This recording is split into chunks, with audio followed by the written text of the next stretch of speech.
Welcome. Today I've heard of me Motorola Edge 30 Ultra and I'll show you how to create home screen folders on this device.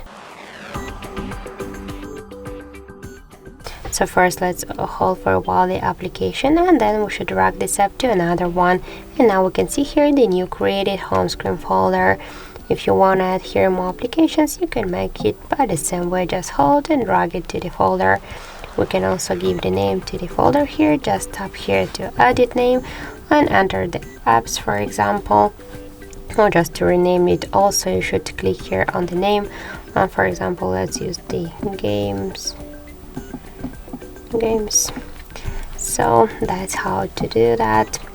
Also we can move the folder here on the screen, just hold it and drag it. We can move folders between the screens, and we can just create the new screens also. As you can see, that's so simple to do.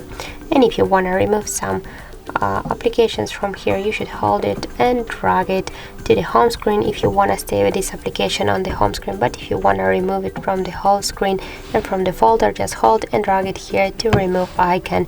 But don't worry, you will stay with this application here in the apps menu. So that's it. Thank you for watching, and if you find this video helpful, don't forget to leave a like, comment and to subscribe our channel.